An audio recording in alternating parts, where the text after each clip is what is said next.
Thank you for joining me today. It's Brian Gubernick, and welcome to the No Days Off podcast, where we believe that every single day brings a new opportunity to get better. It's been a little while since we talked about wealth, so I want to focus our conversation there today. About 6 weeks ago, someone that I know pretty well, she was in my Metrix Mastermind group for some time, actually a few years. I bumped into her, and she had said to me that she had this plan to get to a $50 million net worth, which is obviously a massive net worth and would be an amazing accomplishment. And she's already off to a fantastic start as she's been building over the years. But she had said to me, I'm going to get to that $50 million net worth. And I think that in order to do that, I need to get outside of the things that I know really well and have been doing for a long time, which of course is real estate investment, as well as index fund investing, S&P 500 based index fund investing. I need to get outside of these things and get to some alternative investments that'll get me there faster. And I thought about what she had said, and I told her, respectfully, you're wrong. And I want to explain why I believe this individual was wrong in that statement, that she had to get out of what it is she knew so well, what she was concentrating on, and get into these shiny object or alternative opportunities to get to where she'd like to go. Again, that $50 million number. I'll tell you what I'm thinking about. I think most people think bigger wealth requires all sorts of new vehicles. And I've just not found that to be true in my personal journey, as well as all that I study, right? Like there's so many books and so many podcasts, so many experts, and a lot of people that don't know what they're talking about out there that we can turn to. And I think that when you seek out the truth, what you find is real wealth is actually built by concentration. It's not built by constant diversification. So to go back to my friend, her plan isn't broken. It's just not fully scaled out yet. I think when you look at real estate is, in my opinion, what I would call a scalable workhorse. So let's go to my friend. Let's think about, her buying single family homes just for ease of conversation today. She's just buying these single family detached homes, and we're not going to get into multiplex and all these different or commercial. Let's just talk about single family homes. When she's buying homes, I'm going to use some really basic math and say that as she holds these homes, let's just say they increase in equity by $200,000 over the time that she happens to hold them. So she buys a $400,000 house, she rents it out.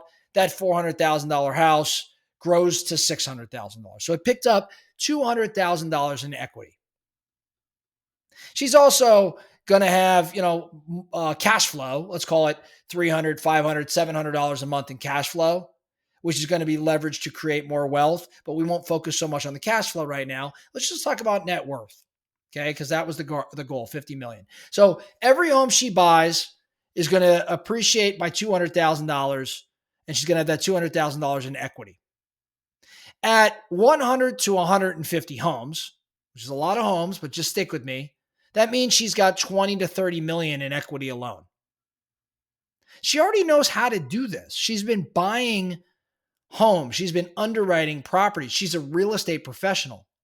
There's no new skill set required. If she uses 1031s and leveraging her real estate operation to source deals, and she uses the BRRRR method, which we'll talk about on another episode, she can continue to do this stuff and simply repeat what works. And in doing so, she picks up 100 to 150 homes. Now, I'm going to say this is a 20-year plan. When you look at it in a sense of 20 years, and we're talking about 100 homes, we're saying she's buying 5 homes a year. If it's 150 homes, she's buying 7 homes a year. That is not out of the question if you're generating good job income and you can source opportunities. So she picks up 100 to 150 homes, and she accumulates 20 to 30 million in equity. Now, in the index fund space, which I think is, if real estate's the scalable workhorse, I think index funds are the silent monster. If she's got a couple bucks, let's say she has a more than a couple bucks. Let's say she has $1 million or $1.5 million today in S&P index funds, S&P 500 index funds. And she puts in, because she makes a lot of money, she puts in $100,000 a year. If you look at the S&P 500 and its growth over the past couple decades, you'll find it's sitting around 11%.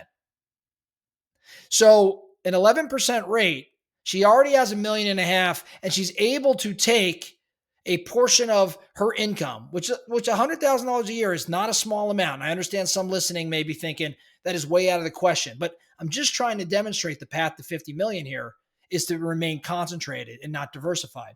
If she took 100 a year, which she's already doing right now, and then some, and she continues to put it in there, in 20 years, that $1.5 million she started with plus the 100 a year at 11% ends up almost $20 million in 20 years.